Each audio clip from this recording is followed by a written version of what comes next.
going. I'm pushing the button. Alright, Oh my god, we're live! Oh my god! We should be. Hopefully. Okay. I will... Says live now, so yeah, let me... There it is! And here we are. Can everyone hear us? Yeah, let's, I'm gonna try hearing us. Yes, there we are. So good news, everyone can hear us, which means I can give us the cold open. What did the firefighters say in the 1970s? I'm putting these fires out as best as I can. Alright, welcome everybody to the Mspfa Fanventures panel. You made it. I'm a bit loud, that's just me, that's my personality, I'm sorry. I'll back away from the mic a little bit. You've made it. We are going to discuss Mspfa Fanventures, their history in the fandom, their service to the fandom in developing like web tech skills for art, a bunch of cool things like that. Without further ado, I'm echoing? Well, I was for a second, because I had to make sure that the sound was working in the stream. It should be good now. Just yell at me if it's still a problem. But we're gonna do introductions, and we're gonna start with Cole over to the left there. So introduce yourself. It's to the people. Yeah. Ah! Hello, I'm Cole. I work on a comic called Karkat Goes to a convention on Mspfa. I've been a Homestuck fan since early 2014. I was told to read it, and I was told to skip the Act 5, Act 1, so I was like, okay. And then I did, and then I cosplayed a few times, and then I reread Homestuck, and that's where I am today. And then, my favorite Tell us part that of thing you do. That thing I do? That thing you do. What thing I do? I don't know. What thing do you do, Cole? I do a comic. Is that what you're talking about? Yes, that's good. That's good. Yes, Keep going. yes. I do a comic about, it's sort of a frenemy letter to Homestuck's fandom. It's about Karkat going to a convention. About the fandom, my favorite part that got me stuck here is, people are nice. Mspfa fandom especially is very nice. I like Spurb.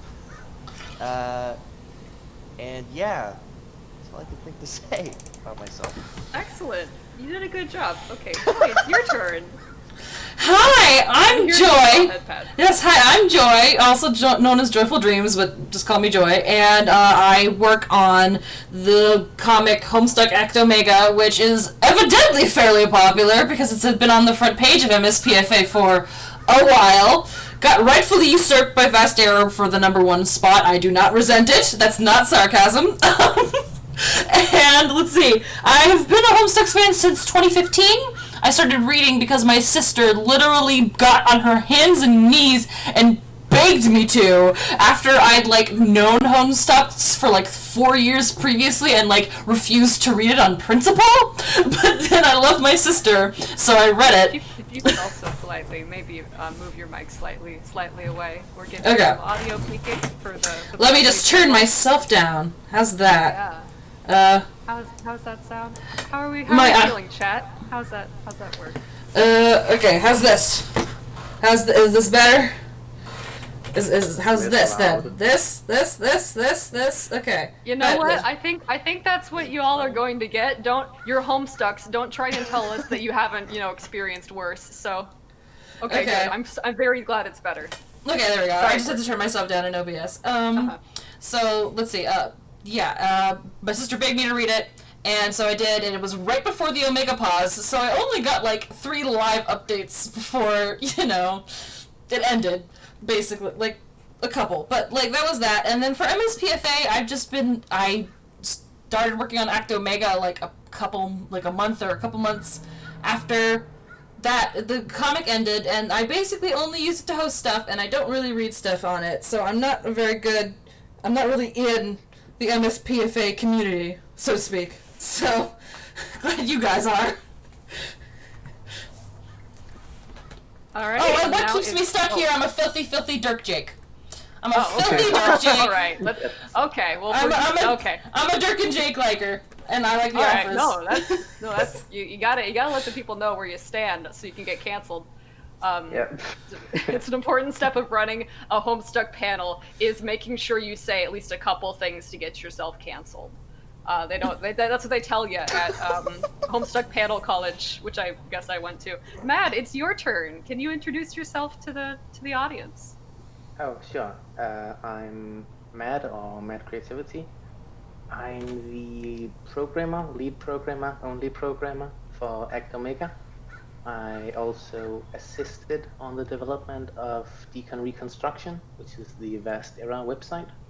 And I assist just general users on MSPFA with whatever interesting system they now want built. I joined almost immediately following Collide, and really the reason why I stick around is the limitations, the challenges of creating something on MSPFA, not just within the medium, but within the limitations of the site itself. That's it. Yay! Very concise. Yeah, no, that's perfect. You showed us. My name's Momo.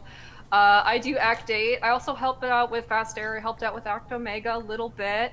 I've been reading MS Paint Adventures since Problem Sleuth, so I've pretty much been here forever. They can't get rid of me. They've been trying. It's just like I just keep finding my way back in. I'm like a possum. But it's worked out for me in a weird way. My favorite part of the Homestuck fandom is probably the other people. You know, they're enjoyable. What keeps me stuck here is I have too many opinions and I'm too much of a fucking nerd, and I always swore that. Okay. Are we not allowed to swear? I don't know. How does that feel? I think swearing should happen. This is Homestuck. We have two characters who, like, the fourth of the things they say are swears. Like, good point. I'm gonna keep this moving. And with my relationship with Mspfa Fanventures and Fanventures Medium is I've been reading them for a very long time, way back when like Ruby Quest was a thing. And now I'm still here and I'm making one, deliberately trying to understand the technical limits of the medium as much as I can. So yeah. And now I'm gonna hand it over to Rad. I'm Radical 42, or Rad as many people call me. And I've done Radical Dude, which is an adventure. It's like one of the top finished adventures. It might be like the 5th or 6th, I can't remember. And also I do a comic now called Divine it's a stupid long title, I'm sorry. Divine Interference, Cosmic Exertion. And also I have some other comics, but those aren't as big or important, so who cares? We care. You actually finished something. Right. I did. Amazing. Yeah. You're in the top like 99 percentile. Like, good job. Yeah. And this is number 5, by the way. That's good to hear. Like it won't have to like change or like shift or whatever. Anyway, I also like Mad. I came in like after Collide. And let's see. My relationship with MSPFA. I don't know. I guess I'd like to imagine I'm kind of I'm pretty deep into it. I've helped a lot of people, I hope, with things, and I don't know. I think a lot of people know my name in the community. So yeah, that's me. All right, well that does it for introductions. The next segment, we are going to talk more about the kind of creative aspects of Fanventures. As a medium, we have our different details here, and I'm going to read the question itself and kind of let everyone pitch in as they want, fight amongst yourselves. The first question is, what makes Fanventures as a medium so special? Like, what are the unique strategies to them? Like, what are the different things that they can do that maybe other kinds of webcomics can't or wouldn't? Things like that.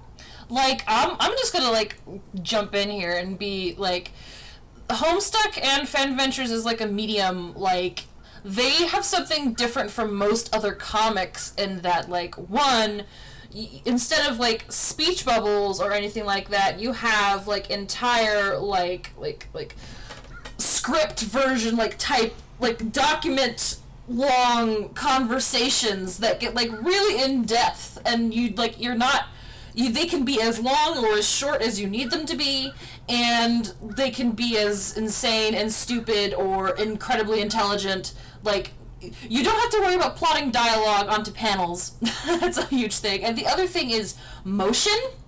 Like, that's another thing most traditional comics, like, don't have. like even just like with animated GIFs, just like the ability to like make something flash or vibrate in place in order to really convey the feeling of something moving across the screen, or just actually having it move across the screen. Right? Yeah, like Chad is still yelling at you for being loud. I'm sorry, guys. She's just a breath player. She can't help it. If you could nudge down your mic levels just a little bit more in OBS, I think that would. Yeah, just a little bit more. You're too powerful. The gains are too high. Yeah. Yeah, perfectly. Yeah. How about this? We can hear you fine because we can't hear you adjusting your mic in the Discord call. But yeah. Okay. Well, I'm and sorry to interrupt. Continue your thoughts. Yeah. Okay. Where was I? Right, like movement. You can have stuff move across the screen, and there's also like something that whenever I go back and read Homestuck, I'm always so like amazed actually by like the way that the page structure, like how like you go from page to page and how that influences the way you read it and like absorb it. Right, like because you can have like the same image repeated page by page, and sorry, that has chat like, a is. Yeah, it's not loud enough. Chat, what do you want? What do you want from me, chat? Okay, let's go halfway between where you were and where you are. Okay, how about now? How about now, chat? Thank you, everyone. You're so sweet and patient with us. We love you. Did anybody hear even what I just said? They're gonna deal with it. Does anyone else have any other contributions to what they think makes Fanventures so unique? Sure. Yeah. I have something to say, which is like, which is actually following the. Actually, I'm not sure if Chad heard it, but the comment on the format and like how the structure of the pages is that, it's based on old text games with the commands you would give. Which, first of all, is just really unique. It's like the only thing that does it, MSPA. Well, there's other things, but I think there's a kind of derivative a little bit, where it's to advance you like give commands to characters. So it's not really like they don't really do things on their own volition. They do sometimes, and they kind of do because I don't know. Yeah. But like that is just. Oh, sorry.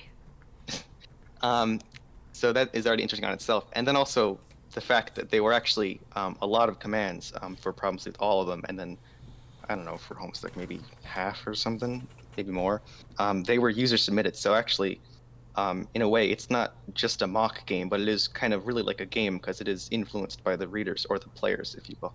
Mm-hmm. I've been watching a lot of Fanventures sort of inherit the metatextual awareness of the reader or of the reader and the narrative's agenda imposed on the characters that became so important to Homestuck that it's almost about nothing else. So yeah, it's interesting that definitely does come back up. I'll keep talking. So what I'm really interested about comics is they're essentially drawn movies like on one page, and you use the space of the page to communicate things about time. But here it's like that, but then added into the features of literature and how literature interacts with time, and you have them next to each other. And then on top of that, you have web art and all the things that web art can do with JavaScript and coding, and you can have things, as Joy said, move around the page, and the ideas of time and space become so interesting then. So just all these things that come together, and there's nothing quite like it. And I think that's why I'll probably be interested in these forever. I think one thing I really like about Fanventures as a medium, I think what makes it so special is a lot of the time, like Homestuck and Problem Sleuth, they were, at least Homestuck started it, they were user suggested. And so in Fanventures, a lot of people go into it with that in mind, and I think that connects people way more than just if you were to do a comic and then some people comment on it. Mm-hmm. There's this sort of weird connection with author and reader that's very interesting and fun. And so even if you're making the comic, it's sort of like a game for you too. Exactly, because Problem Sleuth felt like a puzzle you were solving as you were reading it, and things have always kind of felt that way. Yeah. Certainly. Actually, I think one of the things about Fanventures and just the whole MSPA thing in general is that the people who have read Homestuck and Problem Sleuth, they've experienced firsthand what the medium of webcomics can accomplish.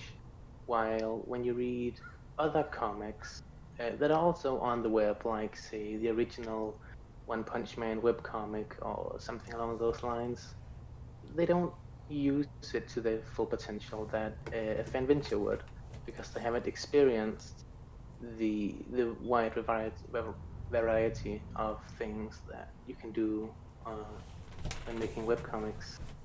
And obviously that's a big part of what Mspfa can do too, which is, allow for styling and all of these custom background scripts that most people don't even know are there, but you get to really see the effect. For example, in a cool and new webcomic with the guard mode Aradia, where she actually says the username of the person reading the comic, and that's a fantastic That's so use. cool.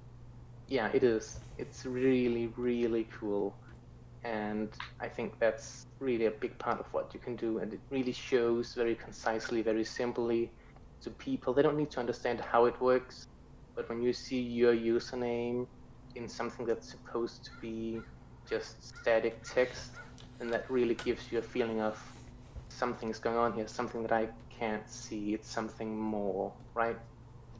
Yeah, like, it's like the whole thing with, like, a webcomic is a comic that's on the web, and, like, using using the presentation of the comic as, I don't know if like, we can still be friends after a controversial statement like that. Right, like, but, like, it's on a web page, and so, like, when you do stuff, like, like in the retcon for Homestuck, where you have, like, the fireflies show up and, like, break the fourth wall, but not the fourth wall, like, the fourth wall becomes something so much more intimately linked to the reader than it does by reading like a normally presented comment. Fourth walls. Yeah, like, so there's like 5th and 6th and 7th, and like Homestuck played around with that a lot, where there's like, there's the website that it's hosted on, there's the fact that that it's still technically fiction, but is it? What parts are fictional and what aren't? And like the more direct ability to interface with and the Act readers Omega and all that. had I'm sorry I'm talking over you, but I have to, because either like none of us will get a word in if we don't talk over each other, because we're both like that. So the very first panel of Act Omega kind of did that, where the viewer like had imposed upon this story so much they actually broke through that barrier in order to. That's how I interpreted that anyway. So that was very cool. Yeah. Are we ready to move on to the part 2, the challenges that come along with making Fanventures? Oh God. Yeah. Well, you're ready now, so think of something to say. If you aren't ready now, you never will be. Yeah. Well, one of the first things that comes to mind that I like immediately read up to the moment I even started trying to make a fan comic was, oh my God, GIFs actually look like shit. GIFs look like crap. You can't like they move, but like, oh my God, what the suffering of like the color quality and like every single. Just compile layers in CSS and put it in an iframe, illegally hosted off of a Tumblr custom page. I mean, is that what you do for all of the Yes. for all of them? Not all of them, just the ones they have to. I remember reading Act 8, I was like so fucking blown away, like especially some of like the panels that were like on the platter where you had like light coming in from from Skya, and I was just like, how do you make that look so good as a GIF? Well, you can take chunks of the background and then export them and then like do an indexed color there until it looks exactly right, and then you can put it back into the document, and that'll kind of help, because the algorithm won't know exactly how to do it compared to how you could do it by hand. Or you could just like steal bandwidth from Tumblr. Yeah. What? Wait. Index color. No. Okay. Export the background and then index color. How are you We should have discussed this. Yeah, later. I'll tell you later. But yeah. Yeah, you there's just blew Joy's mind. I did. We should release some tutorials on how to do stuff. Yeah, like that. we could collaborate and make some cool tutorials, like what happens in the Mspfa Fanventures community all the time, which is so cool. Joy, was there anything else you were gonna say about challenges? I mean, I think this is like something we all come across, is just like trying to figure out how to pace the story when like the sort of expectation is to not do it all at once, but to like do it in like smaller segments. How long do those segments need to be? How short? What goes in each of them? How do you pace it story-wise and update-wise? All that kind of thing. It's very unique to this. Because the legacy of Homestuck is big payoffs, big reveals, like big moments, and you need to find a way to navigate that if that's what you want to do. Or you can just do like the one about Socrates right now. It's just like fun and finding its way naturally, and I really enjoy that one. Anybody else? One thing I would want to mention for anyone who's here that is wanting to get into MSPFA, Rad has made an amazing little helpful thing on MSPFA called Mspfa Etiquette, and it talks a lot about what we're talking about and gonna talk about, where it's just this like it's just like a dictionary for like, you know, how to use lexicon, characters in these types of mediums, mechanics if you want to go that route, and I think that's just great to have little medium, like little comics that help you with your comics on the site. I will say though, MSPA Etiquette is actually not an end-all guide, so if you disagree with it, that's fine, because it's like all opinions pretty much. Yeah, I was gonna say, actually, no, you can't. You have to do exactly what Rad says, or your fan adventure is bad. A quick comment read here. Just found somebody saying, I think it's pronounced Mspfa or something. They're saying, Joy is speaking via a microwave, and it adds a real layer of intrigue to the live stream. God, I upped my volume again. Like, what am I supposed to do? Because you're my good friend, I enjoy you getting called out so much. I hope that's okay. Yeah, challenges. If you're trying to do it all yourself, it is so much work. Like, there was a time in Act 8 where I was working freelance and taking care of my grandmother, so I had all the time basically, and I would work on it maybe 15 hours a day and still not get anywhere practically. It was insane. Like, you have to do, you have to do the art and the writing and the coding and the hosting, and like, it's just like, not everyone had, like, and potentially even music and animation. Maybe, like, those are two potential skill sets that you maybe don't even have. Like... Yeah. Oh, actually, that's almost reaching into what I talk about sometimes, about neural networks and the abilities that the more recent ones have. I don't know how many of you have seen it, but there's something developed by OpenAI, which is some, I believe, Elon Musk thing, and they've developed a sort of music artificial intelligence. Essentially, you choose a style and you choose an artist to sort of roughly replicate the style of, and you can choose either a custom beginning from another song, or you can choose just to let it run its course, and it just figures out how to build up a piece of music. It's not very specific yet, but the things, when you listen to it, it really feels like it could replace the sort of manual, like actual people having to sit down and place all the notes individually. And I feel like something like eventually Elon Musk is just gonna write all my Fanventures for me with an AI. I think that's the ideal scenario, isn't it? This is a joke. Yeah. I think in comments, people agree, just like feeling kind of burdened by Homestuck's legacy sometimes, feeling like you're maybe copying it.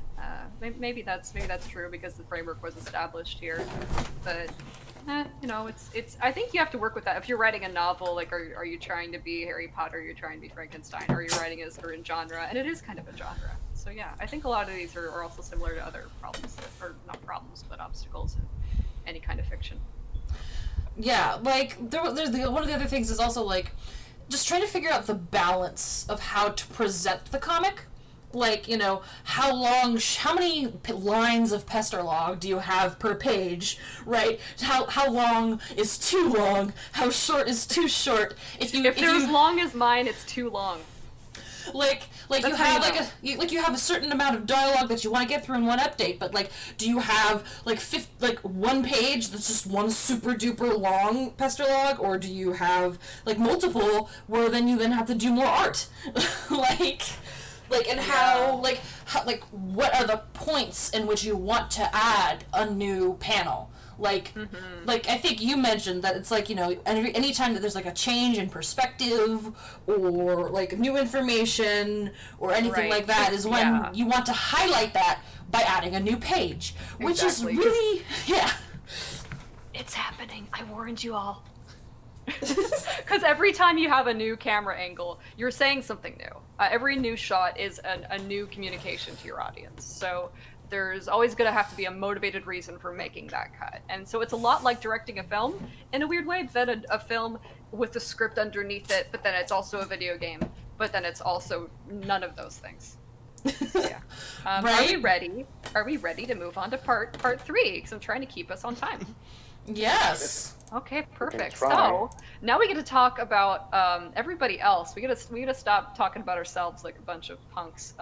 What are some interesting or noteworthy things going on in Fanventures that you've been reading, or in just the community in general that you've really been appreciating? Are we allowed to talk about stuff that isn't by a technical standpoint? Sure, yeah. Just for any reason you like it. I'm gonna shout out something in a minute here. I really love my all-time favorite fan venture on the site. I always talk about this.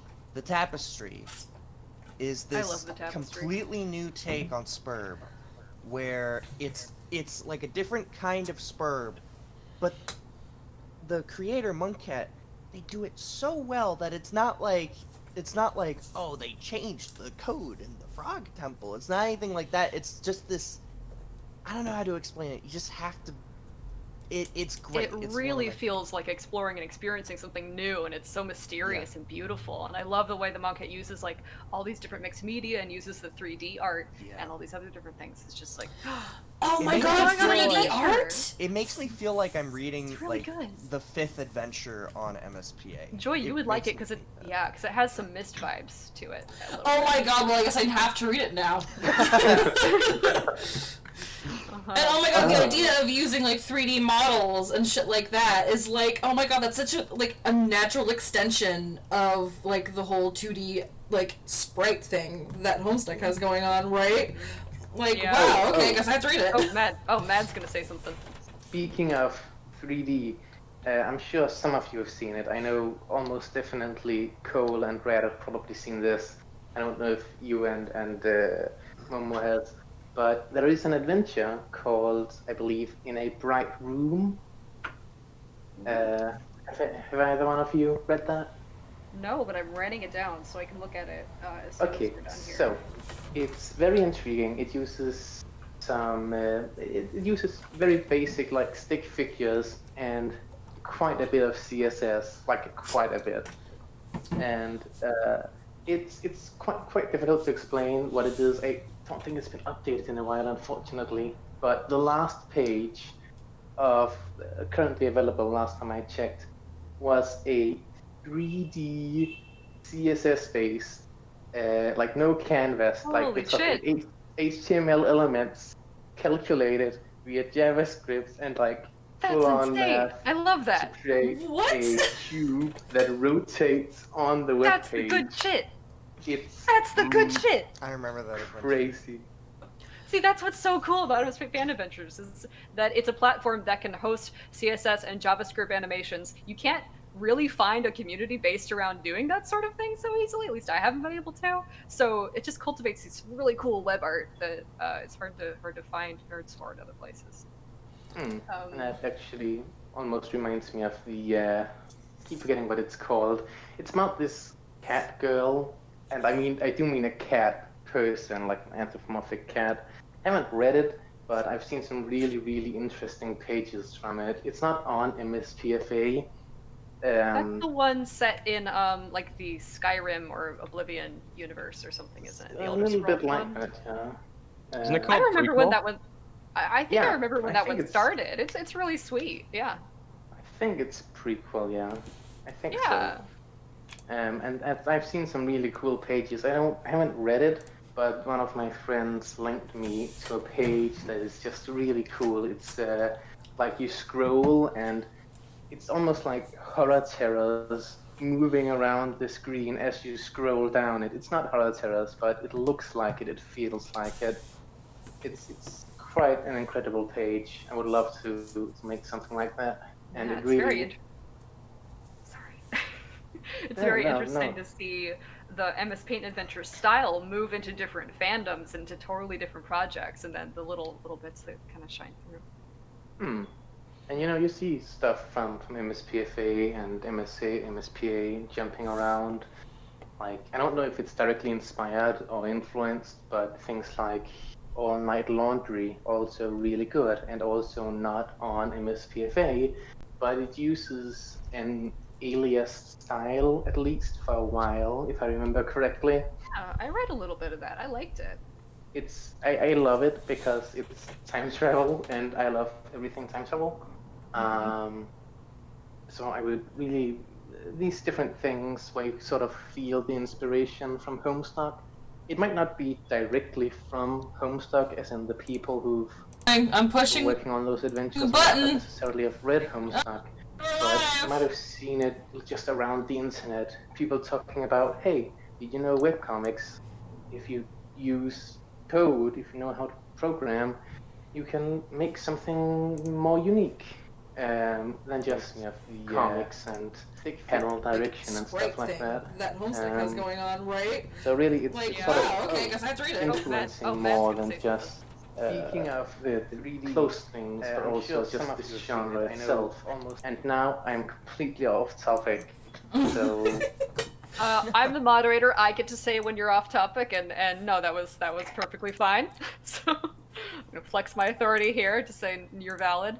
I'm gonna shout out Homestuck 6 by I think it's Cheshire. Just because I've seen Cheshire do a bunch of little small projects, they're just weird and experimental, and I actually really enjoy all of them.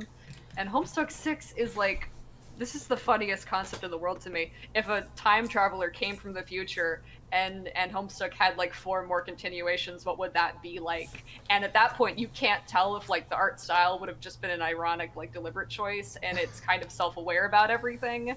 And like the technical level is maybe not the same as other things, but maybe that's just how things are in the future. So I'm enjoying it a lot just because it makes me think about things I'm interested in inherently. So that's I've liked that one.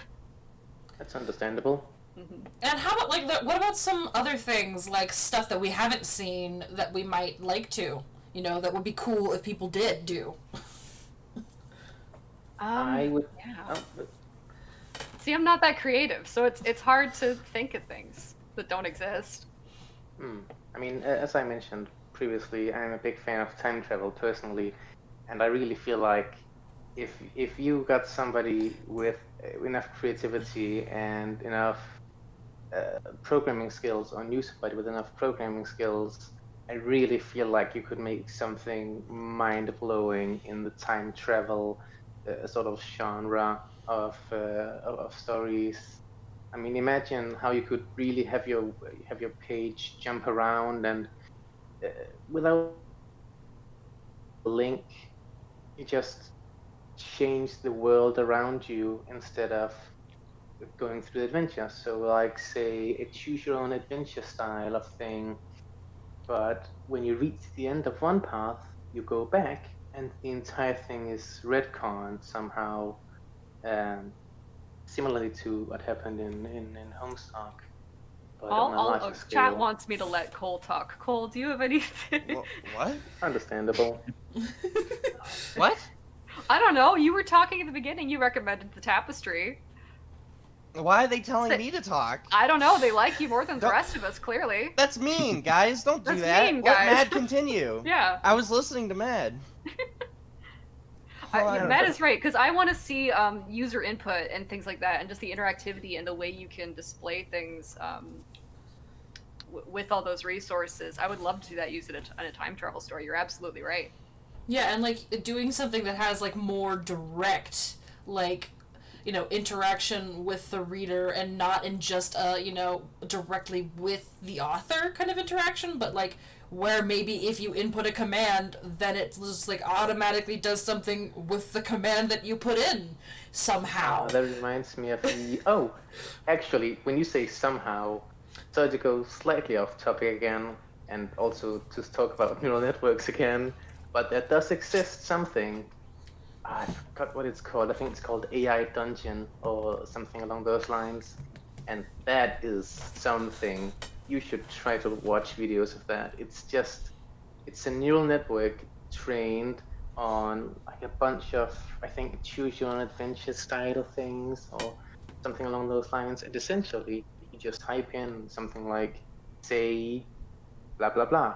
And then it automatically generates a response from the story. It's incredibly intriguing. I would strongly recommend it. I can see the people in the chat are also aware of this. But can you actually imagine, like, if there was a fan adventure that was sort of actually modeled like a text adventure game, but with visuals? Like, yeah, people are doing really cool like browser that. games, like in Twine and stuff. I would love to see it, like, those things kind of merge together, and some of the, yeah, that would be. Yeah, Momo, you were gonna say something.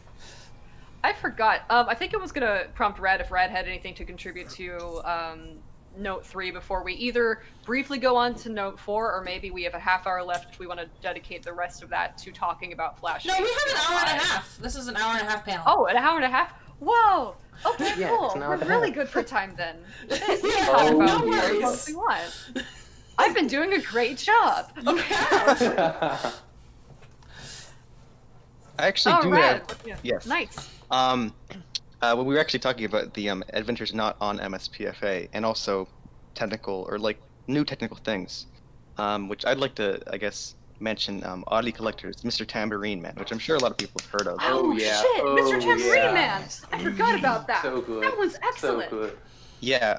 It has this thing where John is like flying around the MSPA page himself, and like he's interacting with like the ads and like the news and like it's crazy. And actually, that actually does have an update like notifier mirror on MSPFA now, so that's kind of like cool. You can check that out for like getting updates if you're not on like what is it, the AO3 or whatever. RSS. You know, whatever. So that's an adventure that I think does some of the nice technical stuff, and also is great because it is directly Homestuck based.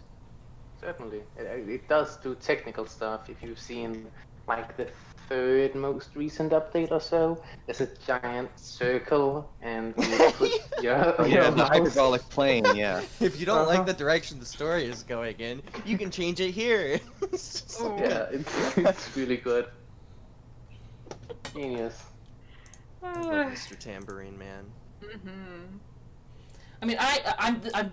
This is why it's such a shame that I'm not actually like super into MSPFA, and I really should be getting more into it. But It's there's fun. so There's lots many of cool million things going on things. there. I'm sorry I'm not hanging out more, guys. I'm busy. Chad is also calling us out. Phoebe should be in here. I'm sorry. I tried to like suggest that, and then I got busy, and I don't think anyone followed up on it. But I'm sorry. Oh, sorry. Wow, Momo. Sorry. It's my fault. Phoebe does a good adventure. I'm Yeah. Great, I'm Gone. Oh yeah. I think there's a lot of great troll adventures that have been going on recently. Sorry, that's a little bit off topic. Never mind. I just there are a lot of good troll adventures that have been going on, like Food and Blood and Troll McDonald's or whatever. And Wake God, Up. there's like a whole Yeah, thing oh, with Oh, like Fruit fan and Blood. trolls. Yes. Fuck yes. Oh yeah. Food and Sorry, Blood. my It's good, whole isn't role it? on this panel now is just to hear the name of a fan adventure and go like, yes, it's the best thing in the world.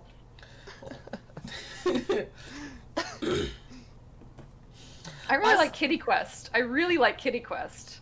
I have not heard of that. Yeah, the writers, and you. I think that's one of the cases that proves that if you don't really want to get involved in an online community to make your fan venture, you don't have to. You can kind of just use it as a platform, and that's okay too. But Kitty Quest is this really kind of sweet, genuine exploration of an Earthsea where it's like a kid fic, but like there's really good world building and all the characters are super natural and endearing and they're so sweet. So Oh, I that's like it. delightful. Yes, it's like a eating a really nice sandwich. I don't know why that's my analogy. I don't know. Maybe I'm just Fantastic. hungry. Fantastic. Nicole, don't laugh at me. Great job. Man, I love this adventure. It's like eating a really good sandwich. Oh, yeah, If your that fan adventure was a food, what food would it be, Cole? Mine, oh god, mine would just be like the weird Homestuck spit bucket. That's what it would be. Okay. No, you know what it would Never be? mind. No, it's Joy's turn. Joy. We're not going to talk about the spit bucket. Joy. I don't even What know food that is much your about fan it. adventure? Shh. What? If Actimega was a food, what would it be? I'm derailing us because I can do that. Oh my god. I can't, no, I can't answer that question. I'm too frazzled. Oh, okay. I don't Alright. know. I don't know enough about food suddenly. Uh-huh. No. Ectomega is like if you take an olive and the Homestuck is a sandwich, and you just put the olive on top with a little spear through it, and it just adds that little bit of extra goodness. I instantly thought of a key lime pie. That's what I thought of when I thought Actomega. I don't know why. That's just what came Because to like my the brain. green on the branding, yeah. I guess so. Yeah. Okay, I think maybe we could move on then to the number 4, because also like Okay. somebody did ask, like I know as like one of the panel like description thing I put like, you know, how do you write a good story in this format, and I feel like if we could come back to that later if we have time, because I feel like that's a good discussion someone to have. asked a good question that I said I was gonna write down, so now I have to actually do it. So thank you everybody for that. I'm just gonna stick that on the bottom of the agenda here. I have some advice on that. Okay, so what's the impact of the environment of the Homestuck fandom in general, as well as MSPFA, the website and culture, on the creation of these fan works? This could That be a was a dicey long one. one. This could be Please this could be a repeat. salty one. Did not understand. Okay, what is the impact of the Homestuck fandom on fanworks, or the impact of the platform of Mspfa Fanventures on its fanworks? There's a lot of love and hate and a lot of misconceptions about MSPFA too, just specifically. I have had my fair share of weird comments outside of the MSPFA fandom about my comic, which is, it's fine, but I think there's a lot of people that want to do fan stuff, and I've noticed in the Homestuck fandom that there's a lot of love, but then there's a lot of people that think like Homestuck fan creation is like the end-all be-all, and so they give these really typically like vicious remarks about a lot of things, and it gets a lot of people to just be like, you know what, I don't even want to be here anymore. And I think that's really disappointing to see. I see that a lot more than I thought I would. The Homestuck fandom is sort of framed as a race to the top, because fans can interact with the canon and influence it if they get close enough to it, or if they become lucky enough to, you know, get into that position, I guess. But I don't think it should be framed that way, even if that is true, and it kind of ends up making it a worse environment for everybody. Yeah. I think. Yeah, sorry. Oh, no, sorry, go on. Okay, because when Act 8 was the first fan continuation, it sort of had to bear the brunt of all those expectations, and that was kind of impossible to do because there was so many different feelings and reactions from such a often inflammatory webcomic that you know, as gentle as I am, I couldn't possibly protect or insulate myself or prevent my you know, the kind of feedback I was going to get. So I just kind of decided to develop some serenity towards it and know that it was just going to happen, and just try and be a good person about it, and, you know, stay true to my values. Yeah, and there's the other thing is that, like, oh, Brad, you go first. That was not me. Oh, was it? No, never mind that's then. me actually. Oh, Mad then. You go first. Don't worry about it. I just wanted to say that, you know, you see this sort of thing a lot in pretty much every single really fandom, and the really best thing you can do is just to not get angry over it. It's really just to say, okay, everybody has their own opinion, move on. And, that can be difficult, especially I know a couple of people who will actively try to re-engage in an argument, even after the other person has attempted to leave it, which is really the worst person to interact with. Yeah. But the best you can do, as I believe Momo said, is just to remain serene. Yeah, You and go it's ahead not and to say to put your head in the sand or to not be critical, but a really productive at direct action or conversations with people you trust, those happen outside of fandoms. If you're trying to do everything inside of a fandom, you're going to be working against the grain in a lot of ways that are going to make that difficult. So, I guess accept that to a certain extent. There's, I think something that a lot of fandoms need more too is, I mean, it's hard because, like with the Homestuck fandom, it's giant. But I wish people would just communicate more, Because I remember a long time ago, I used to hate Grant for whatever reason. Like, I just thought Grant was, like, an awful person. And then we just started talking more, and all my misconceptions of him were just gone because I was like, oh, I just assumed stuff. Yeah, don't make brain ghosts of strangers and then assume you know everything about them or their motivations. Yeah, now Grant and I love each other. Aww. Yeah, and then there's by the way, none of us would be here if it weren't for Grant running the entire website. Yeah. So shout out there. Well, it was Grant, Nix, Lozarine. Okay. Mr. Hat, whatever his name was. Yeah, all Mr. of Razzle. them. We would not He be hosts the here. server. Yeah, we would not be here without them. I would not have known Rad's lovely voice if it weren't for them. Yeah, and then there's the other problem of on MSPFA in particular, there's some works that get really, really read, partially because of the front page format, but then there are probably so many that never even get looked at, and I don't really know what the potential solution for that would be, but it feels like which end of the spectrum you end up falling on has a big effect on the work that gets made. Well, that's one thing I see a lot is there are people who will make a great story, and even if they weren't, if you're out, there's always the don't go looking for fame, but as an artist, people, even if you're not out there looking for people to validate you, it still feels nice to have people say good things about your work, or even you just have views.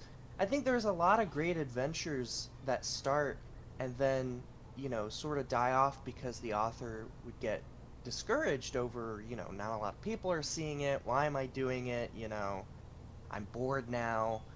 And I think what people should do more is have fun with their adventures and just focus on that, because a lot of great adventures that get popular too is people realize, oh, the work put into this is because the author is having fun and they like doing what they're doing.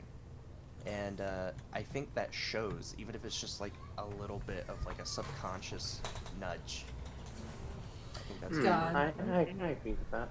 Yeah, for me, I even with Act Omega being as popular as it is, I can't help but feel like it's kind of undeserved that the only reason it is quite so popular is that it is kind of canon-based. Because, I've only had, mine only has, 500 pages on it, and I've, updating, 3 times a year at this point. And, the fact that I'm number 2 just feels that doesn't feel quite right. because likes accrue slowly, or they accrue in huge bursts, and then when you're at a certain level, you're kind of... Yeah. I want to get to 888, and then no one's allowed to like it anymore. That's what I want. But, also, we get so many nice comments on MSPFA. The comment feature, by the way, is amazing, by the way. Oh, yeah. But that, and, the comments on YouTube and stuff, at times, are genuinely the only thing that has kept me making this meanwhile, comic. time to read my 45th comment about Fat Karkat. That's fun. Oh my god! Alright, you guys aren't tired yet? You're not tired yet? That's the other thing, is that, you, Momo, and Cole have gotten, such negative feedback, whereas I've almost gotten, nothing. Oh, like 99% of the feedback I have gotten is either like positive or just like, is this dead? Question mark. Yeah. Yeah. Well, there's a good reason for that. That's a very good reason for that, and I think that's because Joy and just the entirety of Act Omega, we really do stick within the canonicity of Homestuck. Like the ways that we go beyond Homestuck are so minuscule that people don't notice, and you can see it in chat sometimes, especially a while ago when somebody said, sometimes I accidentally mistake Act Omega for real Homestuck, and that's probably, I think, one of the best compliments and also one of the strangest things that somebody can really say, because we really, really, really do stick to Homestuck, and when we make deviations, they are so small that people just think of them as being a part of Homestuck, whereas with something like, say, Egg Date has a very, very obvious, like almost fetish-like, at least in the early stages, overweight characters, right? Okay, Like, well, that's not all right. Yeah. no offense meant. No offense meant. All right.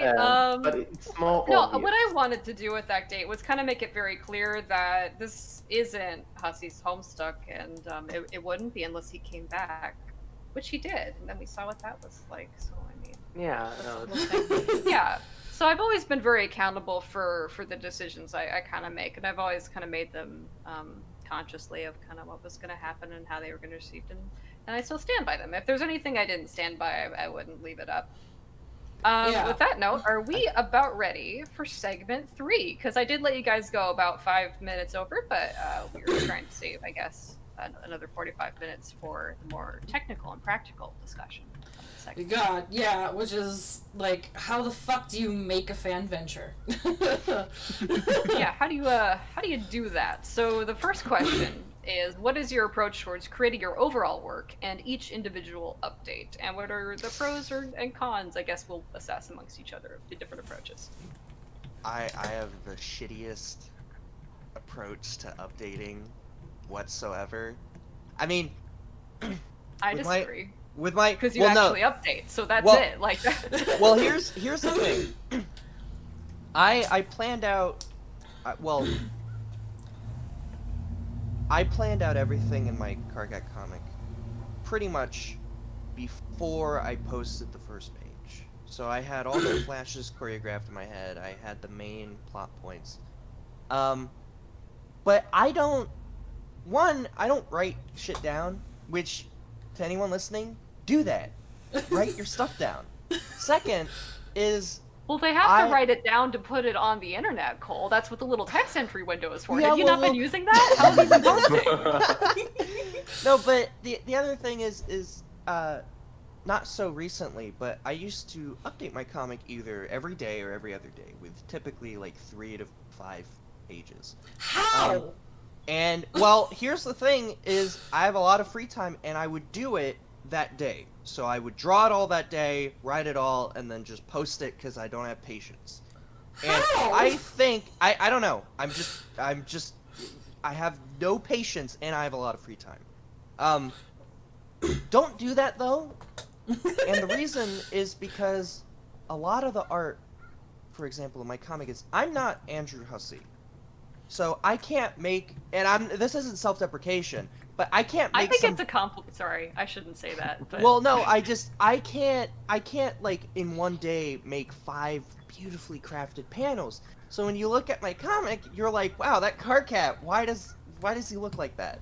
Why does he like that? And I'm like, well, I had 5 minutes to spare, and I wanted to draw him really fast. That's why. So, my approach... But I guarantee that no one's thinking of that, because when they look at your stuff, it's just like, oh, that's Cole's great style, and it's fun, and we're just having fun. That's actually a point that I like to call an artist's burden that my dad and my grandpa would talk about. Is, you guys know this, is you will rarely remember a lot of good comments, but you'll remember the few or many bad comments you get about any of your art. So like if one person out of 1,000 people was like, man, that mouth looks weird, you're gonna be like, Oh. shit. Oh, I don't get that, but yeah, Yeah. I understand. Well, you don't draw, do you? No, I do draw actually. Thank you very much. Let's see it, so I can criticize your work. Oh, Okay, anyway. you know what? So- Actually, you're very welcome to go on to Mspfa right now. yeah, To my sure. old. Yeah, sure. I've got timed out. Fantastic. Oh wait, I'm shilling my own stuff right now, aren't I? Well, that's what you're on a panel for, right? But cool. I love how you're updating just a couple pages at a time because you can always come back to it. It's like original Homestuck in that way. It's like an actual webcomic. There's always something new to check every couple weeks, and I think that's a really smart way to do it. It keeps you motivated. It kind of keeps the progress going, and it's fun. It's fun to read it that way. Yeah, whereas me and like Momo are sitting there like, okay, we have to like divide every chapter into like specific chunks, and then we just work on those chunks, and it's like, well, like I was doing okay until I had to finish Resolve again, so you guys won't see me until September. yeah, where it's like for like I guess we have very similar processes here, where it's like we have the entire story planned out like through like scenes and like what order everything is in, and like from beginning to end.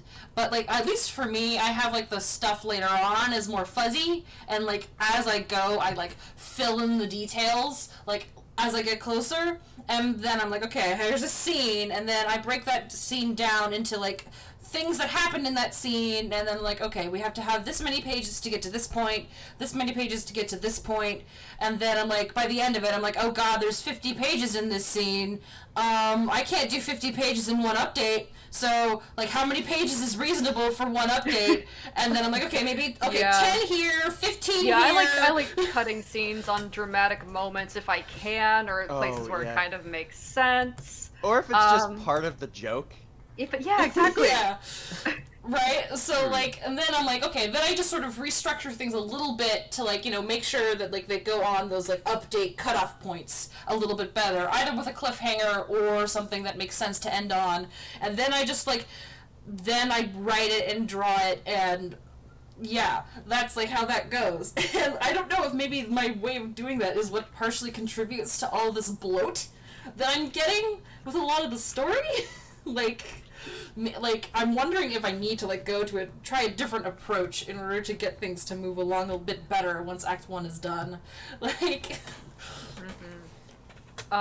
Second bullet point in here. Oh, sorry. I am going to interrupt you because I got to keep this moving. No. Do you do everything yourself? Do you get help? Kind of how does that go for these larger projects? That's actually what I was about to... That was actually going into what I was about to ask. Great minds think alike. Yeah. What is your guy? I always want to ask this. What is your guys' opinions on art teams? Ugh. There's pros and cons, right? Very pros and cons. They're sometimes more work than they're worth, just because you have to herd the cats. Yeah. You have to ask people, "Hey, is it done?" And it's not.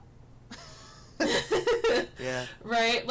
Like, I think both Momo and I kind of started out trying to make it, like, a lateral sort of project where, like, everybody would contribute almost equally, but then, like, that didn't end up working out because there ends up just being way too many conflicts, and you do kind of, like, generally want some sort of, like, leading artistic vision, like, with at least one or two people who are on the same page and not just, like, throwing a whole bunch of different perspectives into it. And then there's also just, like, from the productivity perspective, like, I wasn't very smart, and I didn't really screen people a lot when I was trying to get people to, like, join. We just sort of let anyone who wanted to show up, and it's like, well, like, can you do the work? Well, it's thanks to that, though, that I continued doing MSPFA. I mean, that for sure. Well, I don't know if you remember this, but I was quote-unquote in the Act Omega art team for like a week, like very in the beginning, and my art was really bad, but you gave me a lot of like, inspiration's not the right word, motivation. You were like, no, you know, because I got like stressed. I was like, I can't work under the pressure, I'm weird. But you and I would talk a lot about that stuff, and you actually helped me be like, you know what, I'm gonna just do my own shit for a while in MSPFA. I'm not gonna do like an art team thing. So thank you for that. I'm Aw. glad you did Joy, not have you're a good. screening We for like a bit. you. I'll talk quickly, and then I'll ask Rad, because Rad's been quiet for a while, and I want to make sure we're not leaving him out. I feel like I mischaracterized the early stage of Act 8 a little bit with what I said, because if it weren't for Calicorn and Sally Homebox and Asib and even our very own Yoet's Crow, you know, a lot of the flashes as they are probably wouldn't have gotten out so quick. You know, folks were. It depends on the person. If a person's really good at working with other people, it's going to be great, right? Yeah, if like you're a really Austin, good person at apparently. working with other people, it's going to be great. But Austin's like a goddamn genius at this somehow. Like, I don't know how the fuck he does it. Yeah. There is a very big difference between an art team and asking your good friends for help. yeah, if you already have rapport, that's better, because then you already kind of know you're taking care of each other as people first. Yeah, but, That's but on the other hand, like, I wouldn't. Right. Yeah, I Brad wouldn't has be helped anywhere me without tremendously. without Mad helping with the coding. Like Act Omega would not be even remotely what it is, and also like people helping with music. I can't fucking do music. Like I don't know how to do that shit. What the fuck? Like sometimes if you just don't have the skills, you need to ask for them. So like, and they're like a big help, and like some artists are like a really important helping hand. Like I have my friend Nick, who does like the majority of the sprite work for a lot of the stuff Act Omega did. Like for S Resume, he literally recreated by hand every single Condis sprite. shit. And, Oh my god. like, it Holy was fuck. a fucking feat of like it was amazing. Damn. Like, and what would happen without him? Rad, are you left out? I have to try and be a good Um, moderator. I don't know. I guess we're talking about like the art teams or whatever, and I think everything that I think is mostly been said already. Yeah. There's pros and cons. I I do mean, you everything do- myself now because I'm stupid. But then when I write really shitty code and I'm like, oh, hey, is this good? And then Mad goes, no. and of his own volition, very selflessly fixes it for me. So thank you. Rad has been amazing. Rad and Torio Dere. Yeah, you have been- showed me their art. It's Oh, yeah. fantastic. I'll love always brag about. It's like the same way I'll like talk about my dad to people. Is I'll talk to people about Rad and Torio. I'll be like, yeah, they're great artists. You gotta look at their stuff, and I always spam them. And then I have to go and ask Rad like, hey, is it okay if I send this? And he's like, why? Why do you want to send that one? The one that I hate? I'm like, this is good. It's good and it's great. Rad is also just weird in the fact that like you'll be like, hey, can you sketch something for me? And he'll be like, yeah, sure. And 5 minutes later it's like, here you go. And it's like a sketch, but it's like, sorry, Rad, but it's brilliantly done. I always love the weird little sketches. So I think if you have friends that can help you, even if they're not that good at art and you just want help, MSPFA Fanventures are great for just community stuff. You just grab in. You don't have to have a team. You don't have to look for like fame. If you want to work with some people, do it. You know, I don't know. I love the MSPFA community. Sorry, I sort of went on a tangent there. No, that's relevant. It's cool Yeah, I to be think- the moderator. Yeah. Okay, so speaking of, we could probably move on. Yeah. yeah, we are moving into the last half hour, which I'm going to kind of give us the last two questions, sort of adjacent to each other, so we feel free to move around. What tools does the MS Paint Fanventure website give creators that they may not know about or not know how to use? And then, oh my god, Flash is dead. What the fuck is HTML5? What do we do? Enjoy, you have my pictures I gave to you when we get to that. So, Yeah, when we do get to that. So I think this Pipe. is like Oh my your time god, to wait, shine, we Matt. have to mention Pipe. Not a lot of people know about Pipe. It's a really well kept secret, and I worry if it gets out, maybe it won't be as it won't be able to be kept up as it is. But Pipe is amazing. It's a place you can host audio assets, visual assets. I think even just HTML snippets. Yeah, you can driveways, host and things anything like that. on anything on Pipe. middleware pipe. Yeah. It's middleware pipe because pipe is just a pipe. Pipe's just Pipe. If you Google Pipe, it doesn't bring you Middleware. to the website for some reason, which like I know, but then I don't know at 2 in the morning when I'm trying to post an update. So I just Google Pipe and it doesn't work. I'm like, Yeah, so use middleware pipe. It can host literally any file. It's made by Middleware or Miro or Grant or whatever you want to call him. He's also currently the owner and developer, former developer of MSPFA. So he's like God, essentially. Yeah. One thing I'd like to point out about pipe, it's not sketchy. Why do I keep hearing that? I keep hearing that pipe is, they're like, I've never heard of it. A lot It's of things are sketchy. scary if you're not literate in like basic things about how the internet works. Plus, but it is new and it's not a known name yet. I guess Everyone so. knows Inger. Yeah, that's true. Yeah, but like, Imger's gonna sell your fucking data. Pipe is good. Pipe is good. Pipe is clean. Like, Pipe is healthy. if you're posting anything to MSPFA, you can also post it, like, host it on Pipe. It feels like Pipe is sort of made to be like the sister or like sibling to MSPFA, or like anything that's on MSPFA can be hosted on Pipe. It's one of the tubes on the back of the internet truck. To be very mid 2000s. The internet's made out of tubes. Pipes. Yeah, so Marua Pipe is a fantastic file host made by the current owner of MSPFA, so use it for MSPFAs, please. And nothing else. Yeah, don't. Please don't start your multi-level marketing brand website and hot link to assets from Pipe. Please don't do that. Yeah, and then there's other stuff that like people don't really know how to use, like JavaScript or CSS and such for using in MSPFA, which is probably your whole thing, Mad. Yeah. Do you have any like So, yeah, hints, tips, tricks? Like, help us! For Oh my what? god, I'm stupid. For what specifically? just like how to approach JavaScript and CSS on MSPFA. Like, how does it? The CSS is simple enough. You're fine. I'm an idiot. I'm getting to it. It's simple enough. It's okay. So first off, CSS, it's just a way to style things, right? It's colors. It's the way that it sits on the page. It's font. It's essentially anything that you can see, right? And on the MSPFA Discord, I believe Radical Dude, Rad over here, he's been so kind as to have a pinned explanation of the base level CSS on MSPFA. And that's, the starting point for starting to modify your adventure. I believe it's pinned in #technical_help. And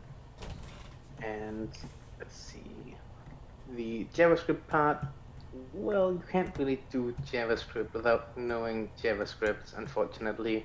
CSS it's very self-explanatory. All the names are very simple, color, you pick a color, font family, you pick a font. It's all somewhat self-explanatory, and you can figure it out within, I believe, Red actually learned it within a night because Grant taught him. That's what I was told. It's a myth. I don't know if it's real. But JavaScript is like its own, it's basically a programming language. And you really need to know, you need to know JavaScript to be able to use JavaScript on MSPFA, because it's not something that's self-explanatory. It's something that requires logic and planning. So if you want to know JavaScript, you can just go on YouTube and search for JavaScript tutorials.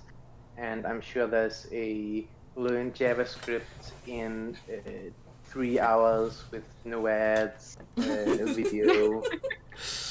Could probably use that. Another way you could do it is the way I did it. Is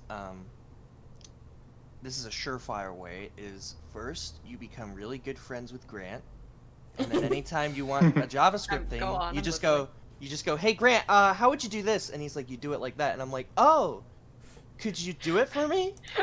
And then he reluctantly goes either like no, or he goes, okay, whatever. Yeah, or Right, you just take like the half-formed memories of the single Python course you did, like mixed with like the 2 weeks you spent learning ActionScript, and just kind of jam them together through a meat grinder, and whatever comes out, as long as it half works, it's good enough. Rad, are you It's also- muted or something? Well, Matt's like, no, actually, because then I have to fix it for you, you dumb bitch. But, I mean, Well, it's how yeah, it is. that's also the alternative of just going to the MSPFA Discord, opening #technical help and saying, hey, Yeah. You I could want actually some ask for JavaScript help. for You my could actually comic. ask for help and learn if you're And not. If then you're smarter I'll than me. appear like a magician out of thin air. Oh, there's also Seymour and I believe there's someone else also. Doesn't Lilac do some JavaScript too? I Oh, yeah. believe Lilac knows some JavaScript too, yes. So Lilac, Seymour, and myself, and I believe potentially someone else, but I'm not sure about that one. And well, for myself personally, I will just essentially make it for you because if it's interesting, then it's interesting to me, right? If JavaScript, uh, not JavaScript, if the system that you want for your adventure is interesting enough or different enough or something that I haven't already made, I will happily make it for you. For example, recently I made somebody wanted a custom spoiler, like the adventure info and the comment spoiler, to put the recommended feed in, and I made them that. It took me like half an hour. And these sorts of things, you can really just ask for help with it. Most people are willing to assist you or just make it for you, because JavaScript is a complex language. And yeah, I think I might have been rambling for a little bit too long. I No, suppose it's we good. could get You're back an to. expert here. And he's absolutely right. The MS Paint Fanventures Discord is a great place to get support. People are extremely helpful. Don't be scared. They're very nice, actually. You can get help if you need it. People are just nerds about these techniques and these tools and these resources, and they want to share their But knowledge. what if they think I'm stupid? Well, so You won't. you can just wake up in the day and go, if I'm stupid, that's all right, and love yourself anyway. Yeah, I don't think I've ever actually talked to somebody on the Discord and thought, wow, how could they not know this complex programming language that like 1% of people know, or even less? Like it's not, you're not stupid for not knowing something that's not your focal point. Like, for example, I don't know how to make music. That must mean I'm an idiot. Wow, what an No, idiot. no. Ugh, Yeah, I'm exactly. kidding. this guy can't make music. Yeah, see, it's not how it works, right? Yeah. So, Yeah, okay. really, ask for help. People will help you. And if they don't, then wait 2 days and ask again. Somebody Right. might have been asleep. I'm serious. Yeah. I'm awake like 16 hours every single day. So if you ask in the 8 hours that I'm asleep, then I will get back to you the next day. Or learn how to astral project into his dreams. Oh yeah, Yes. that's a good one. There's I would a- love that. Yeah, there's another note here about like less than intuitive features, like choose your own adventure paths and alt text. Yeah, I wrote that. I'll talk Yeah. about that because I wrote it. Is like, so there are like the bigger features like JS or CSS, which are pretty daunting, and for good reason. Except CSS is pretty easy once you understand it. But also there's some other features that aren't as like obvious, or like, actually I would argue these are a little bit more intuitive than like CSS or or CSS or JavaScript, because those don't have like any descriptions or guides.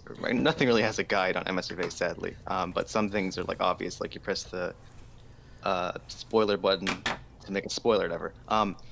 But there's like ways to do alternate paths, so like in Bard Quest or choice moments in Problem Sleuth, by changing the next pages box on the page editor, which a lot of people might not know. A lot of people ask about it, and then it's been answered like thousands of times on the server, I think. So there's stuff like that, or smaller features like, actually we have a button for alt text, or like if you, I think it was used in Homestuck once, for if you scroll over. Hover text. Mm-hmm. Yeah, hover text. Which there's a feature for that in MSFA built in. And then also, of course, you can just use HTML. The BB code is like what it gives you and what you can use, but also you can just use whatever HTML you know. So if you have, I don't know, if you want to do like that old HTML like scrolling text banner, you could put that in a page in MSPFA. Yeah, I think there's only some attributes that get scrubbed out. Like the whole reason I had to do the JavaScript was the on-click isn't allowed. Yeah. Like there's certain things that don't work because of No, security. that's inline JavaScript is not allowed. Inline JavaScript is not allowed because it could cause just a bunch of security Right. issues. It would be a bad idea. Like goodbye MS Paint Fanventures. Yeah, like, and I think, Matt, I had you, like, code a thing specifically to make something more mobile-friendly? Like, for, like, I wanted a feature where, like, sometimes we have characters who don't speak, like, in English text, like Damara, or, like, somebody who's gonna talk. Yeah. Where that, like, I want you to be able to hover over the text to be able to see the translation, but also that's not mobile-friendly, so then also so you can click on it and get the text. So, like, I think, like, having more features that could potentially be mobile friendly, that could make a lot of things that are pretty common for MSPA stuff to be a little bit more mobile friendly would be something that would be like good to really start digging into, like in general. Actually, speaking of mobile friendly, I haven't quite finished it yet, but I did make some pretty, and I made some pretty hacky code, and I do mean hacky code as in it does something that should not technically reasonably be possible. I did sort of throw it by grants because I had some issues with the MSPFA's mobile friendliness, by which I mean it is not mobile friendly. By which I mean it is literally, and I do mean very literally, the exact same site on desktop that it is on mobile. Yeah, responsive themes and things like that. Except it's not responsive. So you see, MSPFA is defined very statically. It has 650 pixels wide, 950 pixels wide, these sorts of things, right? It's not percentages like you would normally use. So what is actually done is they removed a single line of code on the website, and it makes it so that instead of the website sort of being more zoomed in when you're looking on a smaller device, the website is just a scaled down with, like, the edges of the website are the edges on the mobile page. It's very difficult to explain. Yeah, like it just has a wrapper that I guess fits to the viewport of the mobile device, or like you would put one div. It's very odd because like almost all other websites on the internet have this one line of code that just makes it the slightest bit mobile friendly. But yeah, you can look at media and see how wide the screen is and give it a new styling file. But I guess like because every Fanventure is going to has its own unique CSS or its own unique pages that interact with the display of the screen, that might mess those up if it was responsive. So I guess I kind of understand, but I do hear what you're saying, and I agree. It would be nice if we had some options. I hate to push us forward, but we have 15 minutes to talk about Flash dying, HTML5, our experiences converting some Flash animations, and what we're planning to do going forward. Yeah, so, like show them the code. Joy. Oh God! Well, first let's not people don't even really know what HTML5 is. So like, if we could get like a vague explanation of it from the people who know what it is. I don't know. Do you want to go, Momo, or should I? Well, HTML5 is the fit. I don't know, right? I know there's Canvas. I know that the Canvas is its own. I'm gonna call it its own system, and it kind of just runs the lines that are spit out like into that own. It's got its own syntax and shit that it needs specifically. So it's not necessarily like CSS. It's not able to call like CSS qualities or display those. It's gonna look like an object-oriented sequence of like this thing's name, and it gives it a shadow, like dot shadow, and then dot RGB, etc., etc. Like the main thing is that it's kind of the thing that's replacing Flash in terms of functionality. Like, like kind of, but not really. So HTML is a version, or HTML5 is a version of the structure language HTML which is just like the base description of how the website is structured, like the building blocks. And the canvas element is a part of that version of HTML. And it does indeed, as you mentioned, have its own, I believe it's called its own API, which basically, the canvas element is just an image that you can draw on. That's essentially what the canvas element is. But there's actually another way of doing animations in HTML, and I know that you know this, Momo, because I have seen it on Act 8. Yeah. I believe it's a page with some like an inventory style page where you see a little pig bank and some Yeah, green Roxy's bubble. grist clicker game.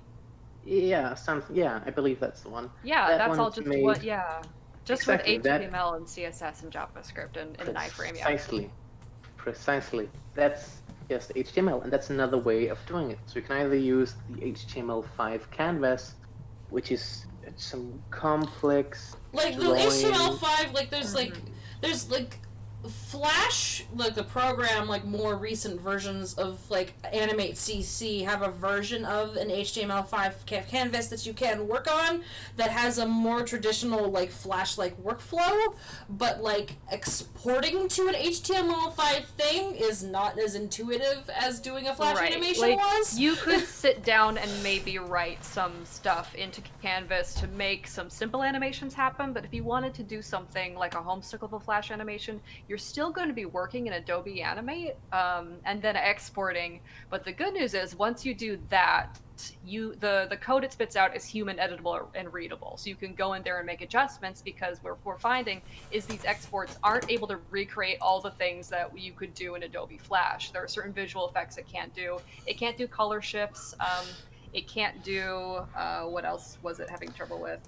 Masks, I believe. Yeah, it can't do masks. Right, yeah. Like, so you're gonna like have to, yeah. I'm putting the code that you gave to me, like, on the screen, which is like, this is like a thing that Momo helped me with a Flash page with Gamzee, where like this huge block here is like creating an animation. And I entered in the returns after, to just so I could look at all of it at once. So I did that myself, which is fine because it doesn't read returns. It's just white space. So you can kind of tell just by returns. It's just new lines. Oh, new lines. Sorry. Yeah, please correct my terminology, because I'm an artist that kind of like broke in to the programming thing. Return is fine. It's just when saying return, some people might not know what return means in this sense. Thank you. So, new line. Yeah. So if we look at this here, you can kind of tell a little bit what you're starting to see. You see all these weight 1, and then you say, oh, that's a frame. You see 2x blah blah blah, and say, oh, it's moving it to a no x position. And from that, you can kind of look at this and go, oh, okay, now if I need to start making adjustments here in the code, or if I need to copy and paste to recreate this movement for a new object, I can do all those things. So we have this combination of using Adobe Animate to do exports, and then looking in there and writing some things by hand. And with those two combined, you can recreate virtually everything that happens in the Flash animations. It just takes a little bit of time. Yeah, okay, so we are running a little bit low on time, not to be the moderator here, but I wanted to quickly talk about, because I also assisted with this HTML5 animation, despite what Joey may have led you to believe. No. Yeah, so, Mad was the big heavyweight lifter. I'm sorry, I didn't mean to imply that. You were integral. I'm joking. It's fine. So I believe I fixed 2 minor things with it. By minor, I mean the things that made it look ugly. So I believe thing number 1 was the sort of blurriness of the characters. I don't know if you remember, but the original I do remember. Was blurry. All the characters were blurry. All the animation was blurry. It was just off. It was completely off. It's like the Homestuck. It's like the Homestuck exports. They don't look good. They're blurry. So what I did was I went into the code manually and set up some stuff that made it look pixelated. And then the second thing I did, I believe, was I helped fix a bug not with the Flash itself, but rather with the fact that Adobe Animate people don't know how to make good programs. So shade. it had to do with the way that the whole thing was structured, and it just ended up with, I believe, Gamzee's arm.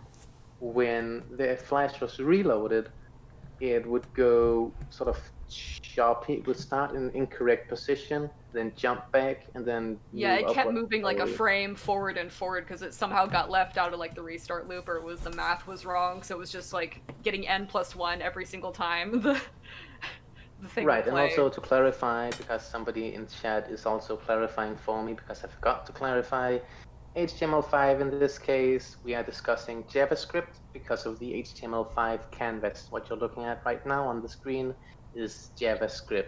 It's drawing on the screen to the canvas itself. Yeah, there's also you gave me one that's this is something else, where it's libarms for different examples of this is where the library is getting built, so you can find I'll move this off to the side here, and then there's because Leo said that it seems like it would just be easier to edit in the program, and sometimes it is, but sometimes I found it was just faster to get this export, save it, and then just refresh the web page project. That would take me maybe 20 seconds versus go into Adobe, wait for it to finish exporting, and then open it back up and then see it. Yeah, and then there's this third one, which is I'm not sure what this third one is at all, actually. What's the third one? Because it has to build the actual layers of the scene. This render first frame instance new whatever this is. Yeah, exactly. So that's kind of creating. I think those are your layer names. Because I didn't have access to your Adobe Animate file, but I could tell that's probably your layer names, and these are probably the symbols. Yeah, that's a symbol. The creating sub-elements. That's correct. Yeah. Actually, I wanted to quickly talk about, if Joy doesn't mind too much, because we have very, very little time remaining. We can go a little bit over, I think. We can go a little over. We absolutely need to, but we'll stop at the time to say goodbye to people who have to go to their next event. Right. Yeah. So I want to quickly talk about the Adobe Animate CC HTML export. It has a lot of issues, a lot of missing features, and so I've been attempting to recreate. But essentially, I'm making another custom plugin that works similarly to what the current HTML export, similar to what it does, except without all the glitches and more focused on what we do here, right? So it's really, not to get way too technical, but I'm using a programming language called C++, and in that programming language, I have to write JavaScript because it's generating JavaScript files. So it's writing a language in another language to generate files. It's very, very complex. That sounds characteristic of C++ from what I've heard, because C++ is the floor, and then other languages can stand on. C++ is fun. It's fun. It's fun. But yeah, I'm currently working on it. I've had a lot of issues with getting it to really function correctly. But hopefully, soon, I am lying, not soon. Webcomics soon, so 5 years. Webcomics soon, yeah. So I hope to be able to finish it relatively soon so that we can actually use it for Ectomega, right? Because I wanna be able to export the Flash animations into HTML without them glitching out completely. And I remember having. Yeah, I think it would be worthwhile because, I know, a lot of what we're saying is going over the heads of a lot of people. You could open up a lot of this code and just, Notepad and edit it and then save it and then that'll work. I think it would be useful to maybe, in the MSPFA Discord, maybe suggest to Grant that we could make a new channel specifically for, HTML5 related things so that we can give these... a good idea. So that we can specifically give these sorts of resources, any of the code that you're writing for making it look less blurry, or potentially the plugin that you're making, or a guide on how to get started with HTML5 in this kind of situation, like having that kind of stuff pinned in and that put me channel. into that if you need any help with it, because I'm very, very invested in the archival, like the sustainability of this art form. And I want to lend my hand in kind of keeping it going, because that's one advantage of having fan artists that are interested in this. We can create new tools.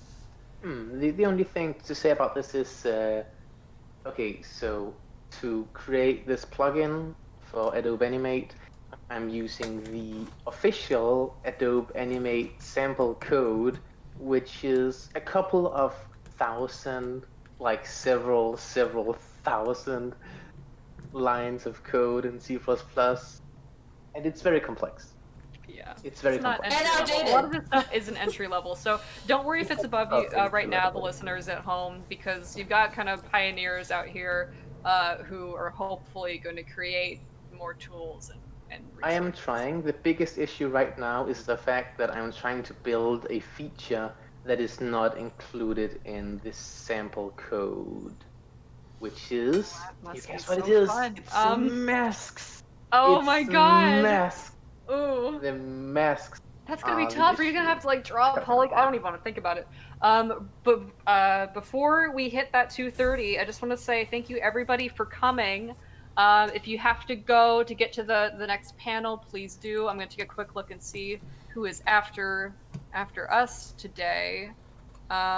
Looks like there's the Desynct panel, there's the Meet the Ancestors, and there's the They Should Have Spoken. So if you have to get to any of those, please go on ahead. I think we are allowed to keep going if we'd like to. My panel is not until 8 Eastern Standard Time, so I'm here, and I'm happy to lend you guys another half hour or so.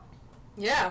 Like, I think that, like, really getting deep into this, like, HTML5 stuff is kind of worth it, and it's also, like, something that is, like, this will be recorded for posterity so that people can, like, you know, come and look at it later. So, it might be good to get some stuff out here. I mean, I don't need to go to sleep. It's barely 12 o'clock. Oh my god. Mad. No, I'm now serious. it's webcomics time. I don't care. I'm completely awake as always. You know, most of the programming I do at school. I don't know if you're aware of this, but the time zones usually line up in such a way that Joy asks me to do something, or somebody in the Mspfa Discord asks me to do something, and I go, okay, sure, I'll do it. Just give me like 5 minutes, and then I come back half an hour later, and then it's done. And that's usually almost always during school time. And I Quit see somebody... school, do webcomics. That's my advice.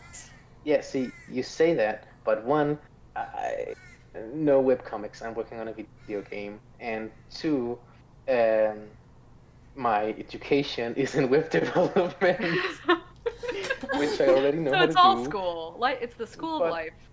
Yeah, essentially. So, you know, I get it. Okay, now we're sort of derailing here, but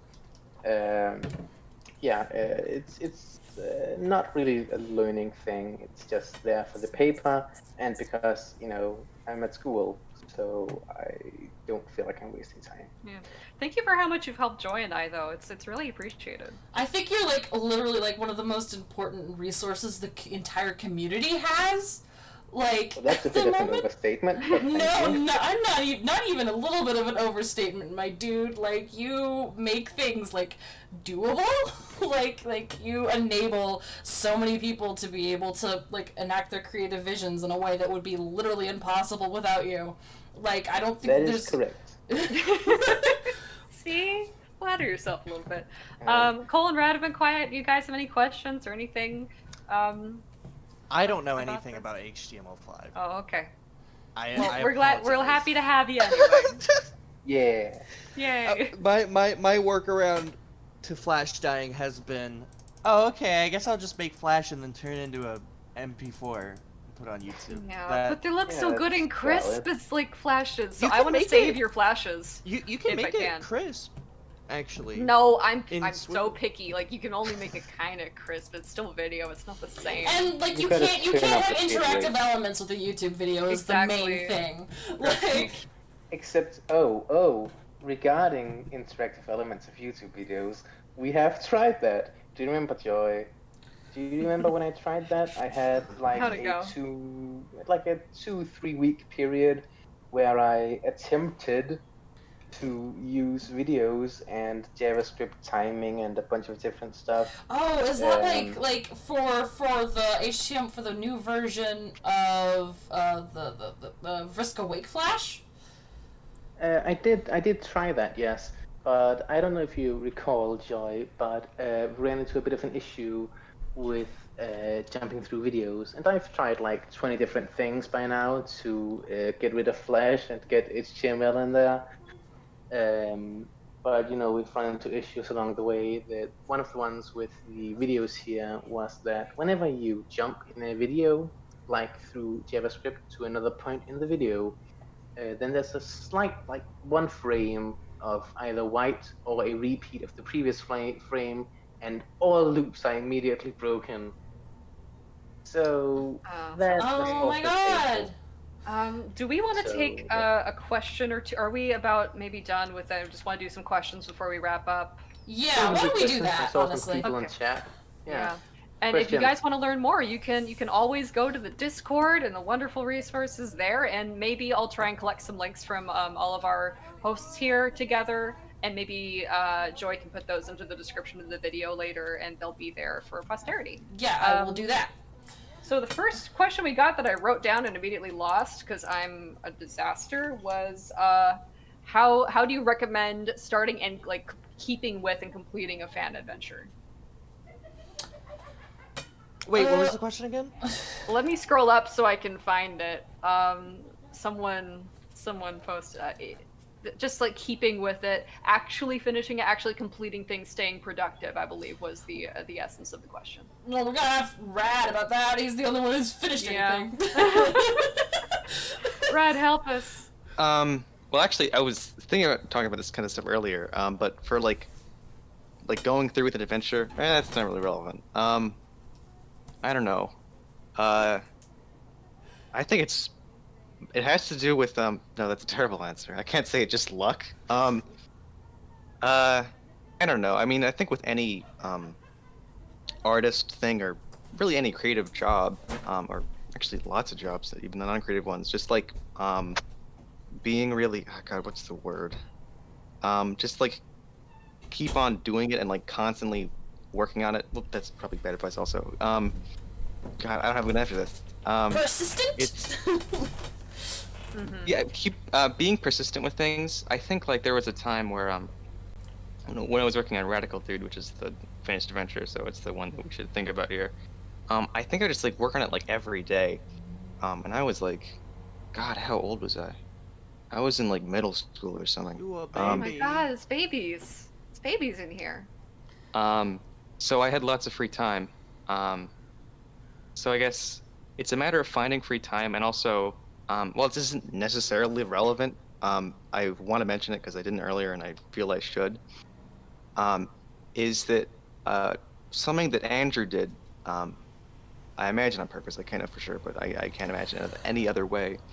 Is to well, what he did was he embraced the I think he called it the MS Paint punk style in like a really old interview, which is if you actually look at the panels of Homestuck and stuff, you'll see that it's actually like fitting for his update pace, which is like he would do I think at sometimes like 5 pages a day. It's pretty rushed and quick, and it's like napkin doodles in a way. So really being persistent and also keeping a vision that's kind of like doable for you. So Andrew did that by making things really, really simple and cartoony and stuff like that. And also, I think he found writing really easy. So like, if you don't make every panel the Mona Lisa, then that's really good. That's, I think, the best way to tackle something. To just think about like doing what's doable for you at that moment. Yeah, that's all really good advice. Yeah, I've found making it a part of your routine. Every week I do a little stream in the morning. That kind of keeps me motivated for the rest of the week. If I touch base with the people who are still reading, and I just have a habit where I don't let this thing sit and I lose interest. And write down and keep for yourself the little gems of inspiration or the moments of it you really appreciate that you can revisit on those days when you're not really sure, you're looking for a reason to keep going. I think that's my advice there. And And with art, last thing I'll say, for a webcomic panel, you only need to show the audience what they need to see or what they need to know. So cut back on everything else if you can. Yeah, and I guess Oh yeah, definitely. I want to say, like, for all of this, it's okay if you don't stick to it. Like, is the other thing I do want to emphasize. Like, there's nothing wrong with you as a creator or what have you if you don't stick with it. Like, this is supposed to be fun for you, and it's not an indictment of you as a creator if you start something and don't finish it or what have you. Like, it's fun and good and worthwhile for as long as it is genuinely, like, good for you. And if it starts to genuinely feel like just a burden and it's not worth it, then it's not worth making. And you don't have to do it. And it doesn't make everything that you've made before that point worthless. Like, you're more important than a webcomic because you're the thing that makes the webcomic.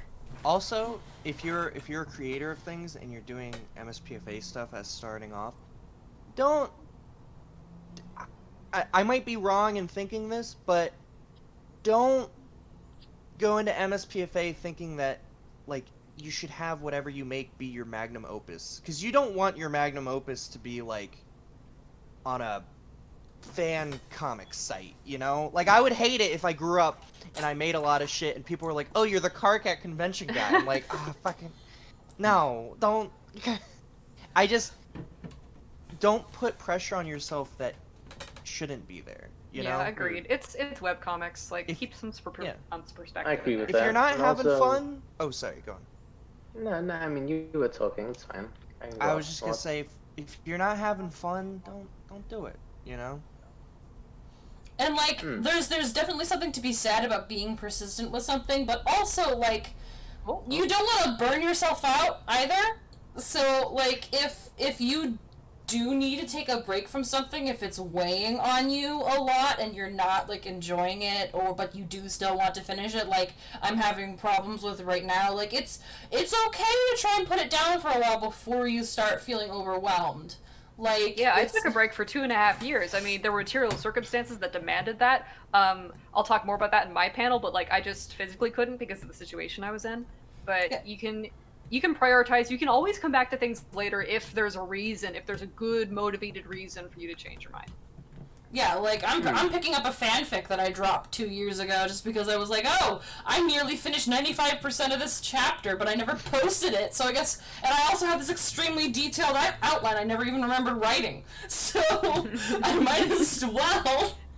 Like, what I learned about being an adult is, you know, this is your life, and there's so many stupid, like, ideas of how to live it well, and, you know, if you're satisfied, that's enough. Just chase that, you know, try and be a good, accountable, happy person. That's all you're here to do.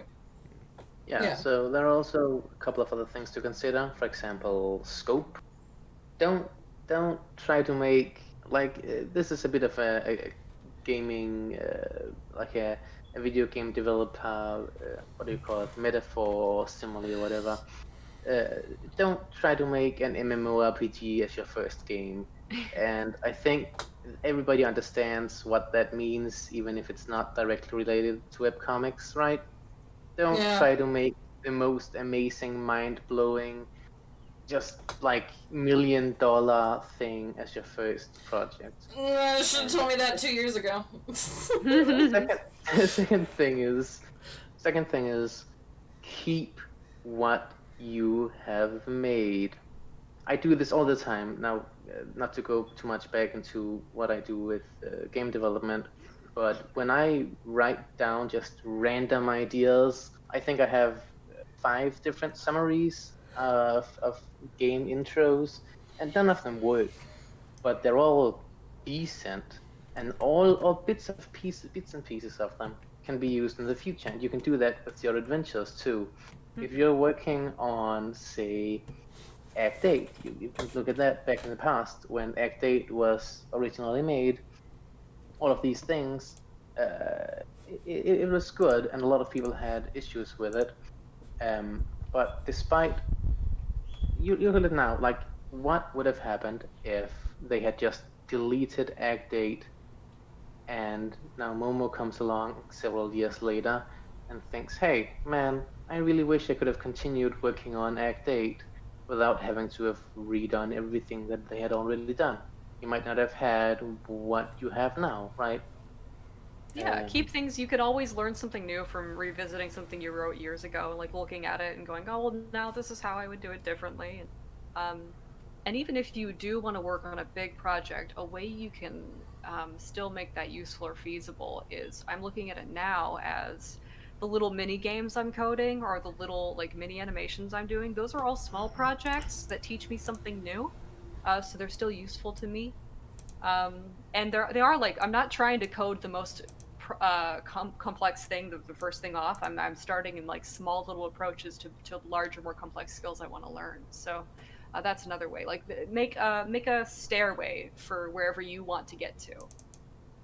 Yeah. Definitely, certainly. Yeah, and it's like somebody in chat said, "Will it Homestuck?" Question mark. Says archival important, right? Archiving is critical, especially not just on MSPFA or like whatever you're working on locally, but Google Docs is a free service. Google Drive is a free service. Google Sheets is also a free service. You can just upload your stuff there, keep it there, and then when you go back 10 years later, open your Google Drive, hey, there's that project I was working on. Perhaps I should read it up again. Oh. Yeah, the older you get, the more like you realize how long life is. You will have time. And that's also a thing about art and everything else, you know. Everybody says keep your art because you'll see how much you've improved if you look back on your old art instead of just looking at your most recent piece and the piece you made before that. So it's similar. Yeah. So somebody else like asked earlier that I wanted to get back to this question was how do you write a good story in this format? Like that's like a big question, but I think that it's like a good one be to like... funnier than me. Be funnier than Momo, me. you're hilarious, actually. Like What? Like what? Like I think it's like the essence of the question is like what are the elements of a story in this format that make it good, right? Like that kind of thing. Like what are like the standards for quality? Like if there are any that one might want to try and shoot for. You gotta be a little seductive. Give someone like entice them. You know, give them a reason to keep going. Really put yourself in the shoes of your reader. In a maybe not as toxic a way as some materials have, but. Like give them a reason. Make this an enjoyable experience for them. Think of because ultimately the writing doesn't technically exist until someone reads it, even if that person is you. So you gotta keep that in mind. I guess is one way. Like yeah, you can what's it called? I was going to say something and I've completely forgotten it. Right, I remember now. This applies to basically all mediums, not just Fanventures. But you can start in one of a couple of places, right? You can either start at the boring farm everyday life that establishes a certain tone for your story, or you can start at a critical high point in the middle of the action, really entice the reader immediately. What's happening? Show off your cool art. Show off what you can do before you sort of tone it down to the average story. That's also an option. Like look at Act Omega. Literally starting opening panels is glass shattering, essentially the universe breaking apart, and then there's a giant boss fight in the middle of nowhere. It doesn't get much more climactic than that. Literally end boss fight at the beginning of the story. Really makes you wonder what's to come. Yeah, exactly. It makes you wonder, how did we get there? What is going to happen to these people later? So don't do something dumb like Sonic Boom, where the initial cutscene is Sonic being crushed by rocks. Instead, make what it if I was a lead big up. like? What if he was my least favorite character, and I want this Sonic is crushed by a rock experience? Sorry, I'm jokes. That wasn't serious. You don't have to answer that. Yeah, but instead of opening up where Sonic is crushed by rocks, open up immediately before he's crushed by rocks, the thing that makes you tense. You don't want to have a scene where your main character is lying flat on the ground as a bunch of rocks fall on him from the ceiling. It's not climactic, it's not tense, it's nothing. There's no build up. You need the build up and then like a cool, so you can try to imagine it in your head, like your character, just use my own for example, running through the woods and the snow is sort of making sounds under their feet, and as they run you can hear them breathing and they're almost scared somehow, and then transition, and then it's just a calm day and your story continues from there, and you don't know why they were scared, why were they in the woods. It's a completely different season, you know, all the odds. Start somewhere. Rip, sorry. Yeah. Understand the power of like the juxtaposition between cuts and the friction there Yeah. you can generate, and creating the contrast and the mystery. And you know, go look at like stage plays and go look at other art forms like movies and theater, because some of the best things people are doing in fan work right now, fan work period, is influenced by these more established art forms, like Detective Pony. If anyone went to that panel this morning, it's so influenced by like the art of theater and all these really cool things. So take art that you've experienced that you love, or things that you know, whatever you're an expert in, kind of build off that, you know? Like, A couple things. yeah. Oh, sorry, go on. Go Cole. I was just gonna say a couple things I'd want to point out too with making an MSPFA story more specifically is, well, one, for any story is write something you would want to read. Don't worry too much about what other people think. You know, you're not writing a pilot for a script for a movie or a TV show or something like that. It's not a profession. MSPFA is very much for you to experiment with your storytelling. It's a very great medium to just, you know, I want to try and do something like this. I wonder if that'd work, how people would like it. Do I like it? You know? I mean, with not to, you know, jerk myself off here, but like with Karkat Goes to a Convention, one of my main things I didn't was... get the 18 plus note on this panel, so. Oh crap! I'm sorry. Next year, I Cole, thought that next would year. be. I thought that would be the same thing as cursing. It's an expression. It's an Okay, expression, okay. right? So it's That's different. what I thought. Okay. It's an expression.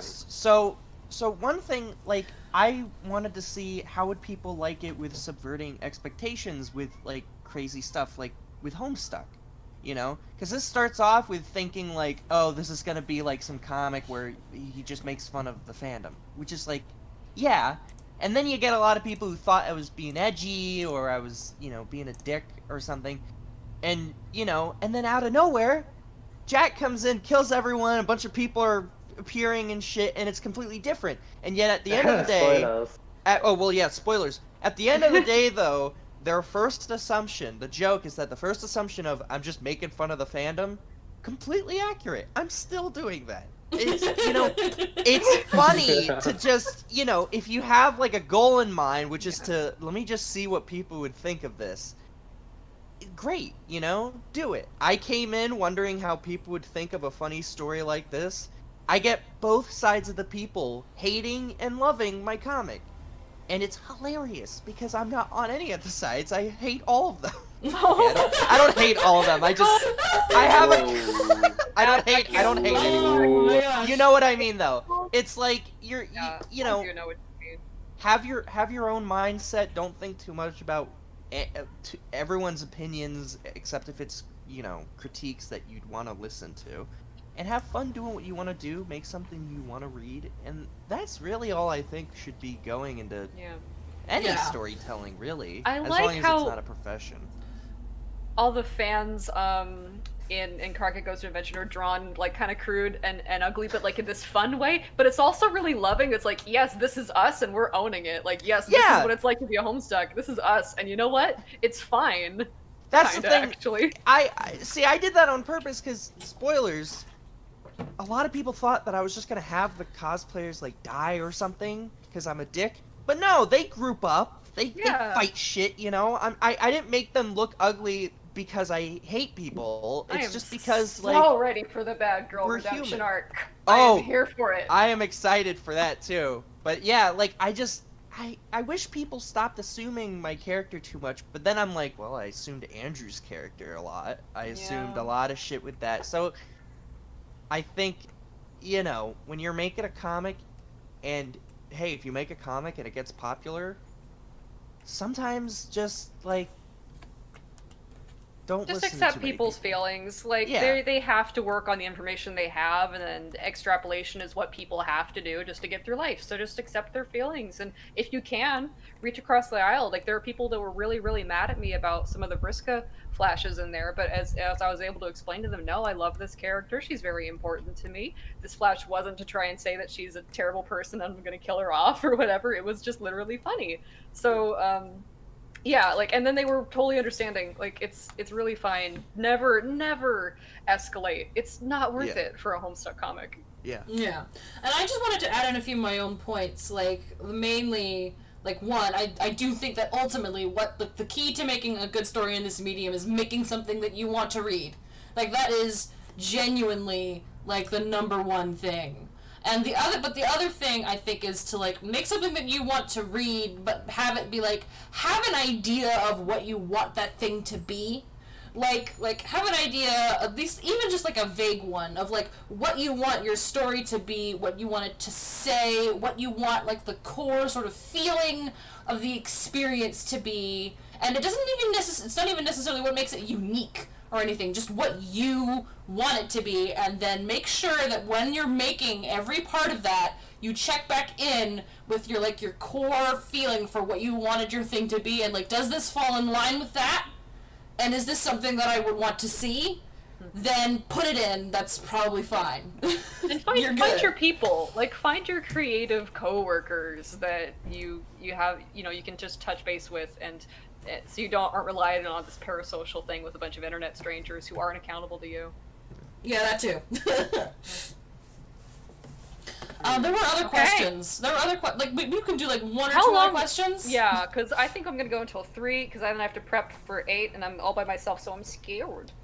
So I gotta calm myself down. I'm just looking to see if there are any other like questions that seem like worth having a short discussion on. I think Leo wanted Rad to talk about like audio events and how much they suck. Hey, can we show the baby picture? Oh my god. Can we show the baby gif? No. Oh yeah. Yes. Oh my god. Okay. Let me see if I can actually somehow make that happen. Baby gif. I guess I have to save know it. what we're talking about. We can show. Wait, you know what? You should. at the convention. Oh, was that Cosplaying shown? Gamster. No, it wasn't, but we could. Oh. There's time. Oh no! yeah. I think I flashed it on screen for all of 1 second on accident. I put you wanna know why I put that picture of me in there? One, because it's funny, but two, I got a lot of people being like, this guy doesn't even know what it's like at a convention. I bet he's never even been to one. Okay, like, well, here it is. I cosplayed. Here it is.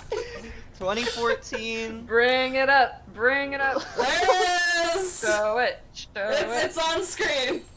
Is it? Okay. Is it? Well, we can't. Oh, there it is. We're behind a couple seconds. There's Cole.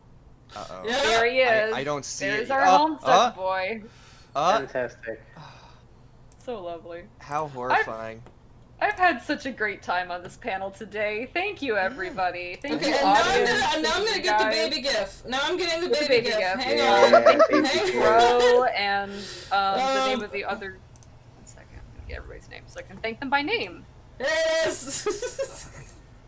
Thank you, Morrison. Thank you, Crow. Thank you, Janaya. Thank you, Data Wi-Fi. We're like Data Wife. Yeah. No, I don't know how old that character is. I shouldn't. All the mods have been doing a great job today. Everything's been cool. The panels have been great. So yeah. There's that baby gift. Closing the door on this panel. Is that the end? I think that's the end, isn't it? Doesn't that feel good? Closing the door of the panel. I think that's it. Oh my god. Okay. Does anyone else have any last words, or are we done? No, we're good. Yeah. No, we're good. Okay, the baby's gonna close the door on the entire fan. Oh god, he's killing us. Help! Okay. Right. Bye-bye. Thank bye-bye. you. Bye, everyone. Bye, everyone. Thanks for listening. Okay, ending stream. Okay. There we go.